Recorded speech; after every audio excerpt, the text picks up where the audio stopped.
Bismillahirrahmanirrahim. Assalamualaikum warahmatullahi wabarakatuh. Shalom, Om Swastiastu, Namo Buddhaya, salam kebajikan. Halo teman-teman, perkenalkan nama saya Safira Cahya Mustika. Saya merupakan mahasiswi aktif Universitas 17 Agustus 1945, Fakultas Hukum semester 4 dengan MPM terakhir 21223. Video ini dibuat untuk memenuhi salah satu tugas dari Hukum Perniagaan Internasional yang diampu oleh dosen saya tercinta yang dengan hormat saya sebut namanya, yaitu Ibu Dr. Haja Siti Aisyah, SPD, SH, MM, MH. Baik teman-teman, jadi sebelum kita mengulik lebih dalam mengenai Hukum Perniagaan Internasional, baiknya kita mengetahui apa sih Hukum Perniagaan Internasional itu sendiri.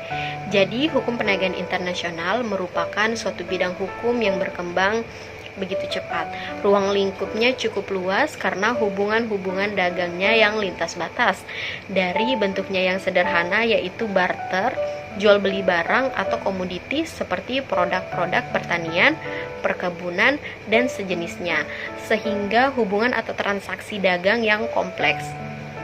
Transaksi dagang internasional ini sendiri sedikit banyaknya dipengaruhi oleh jasa teknologi khususnya teknologi informasi, sehingga transaksi-transaksi dagang berlangsung begitu cepat dan batas-batas negara bukan lagi menjadi penghalangnya.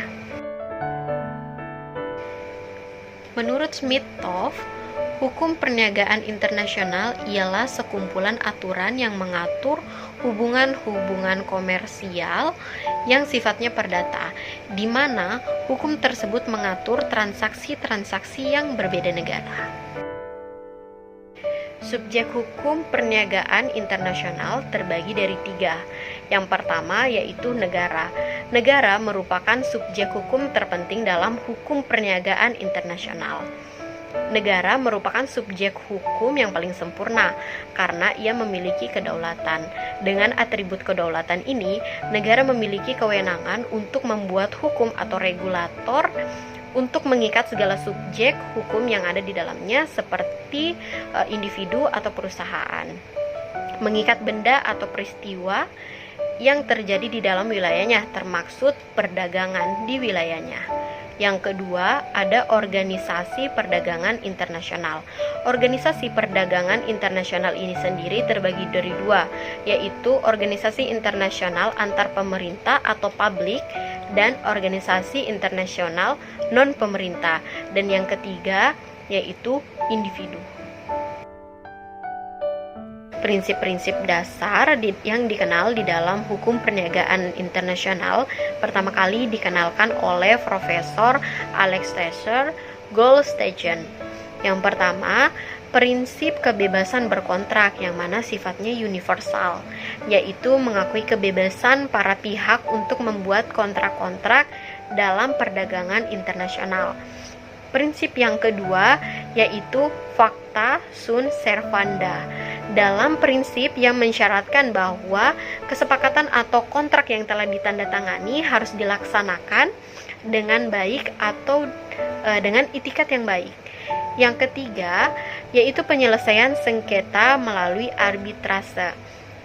Jadi arbitrase dalam perdagangan internasional merupakan forum penyelesaian sengketa yang semakin umum digunakan dalam kontrak-kontrak dagang. Oleh karena itulah prinsip yang ketiga ini memang sifatnya relevan atau bersangkut paut.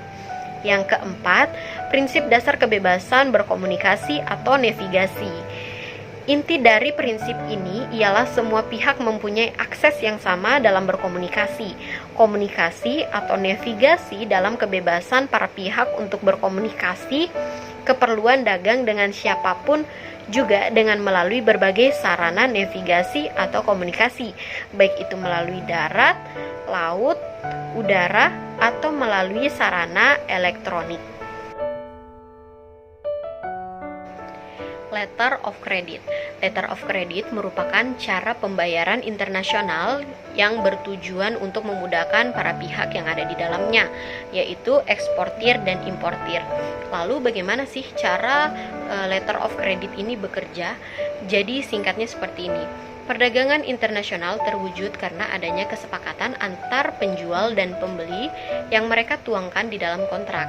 Di dalam kontrak itu pun biasanya mereka cantumkan bagaimana cara sistematis atau klausul pembayaran mereka.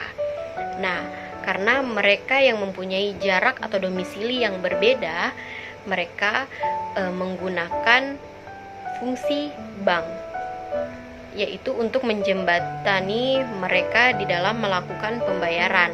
Bank akan mengeluarkan jaminan kredit untuk memudahkan transaksi di antara mereka dan untuk mencapai integritas di antara mereka. Tujuan hukum perniagaan internasional. Jadi sebenarnya tujuan hukum perniagaan internasional itu ada banyak, namun beberapa di antaranya yang pertama, untuk mencapai perdagangan internasional yang stabil dan terhindar dari kebijakan-kebijakan atau praktik-praktik perdagangan internasional yang merugikan negara. Yang kedua, meningkatkan volume perdagangan dunia. Yang ketiga, meningkatkan standar hidup manusia. Yang keempat, meningkatkan lapangan kerja. Yang kelima, mengembangkan sistem perdagangan multilateral. Yang keenam, meningkatkan pemanfaatan sumber-sumber kekayaan dunia, meningkatkan produk dan transaksi jual beli barang.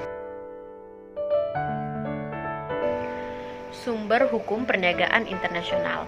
Jadi, sumber hukum perniagaan internasional itu berasal dari perjanjian internasional, hukum kebiasaan internasional, prinsip-prinsip hukum, putusan-putusan pengadilan, kontrak, dan hukum nasional. Baik, jadi itu tadi pemaparan materi dari saya mengenai hukum perniagaan internasional. Semoga apa yang saya sampaikan bisa menjadi manfaat untuk saya pribadi dan untuk teman-teman. Dan apabila selama pemaparan tadi saya ada salah kata, mohon maaf karena kesempurnaan hanya milik Allah Subhanahu wa Ta'ala. Saya Safira Cahya Mustika, pamit undur diri. Wabillahi taufiq walhidayah. Wassalamualaikum warahmatullahi wabarakatuh.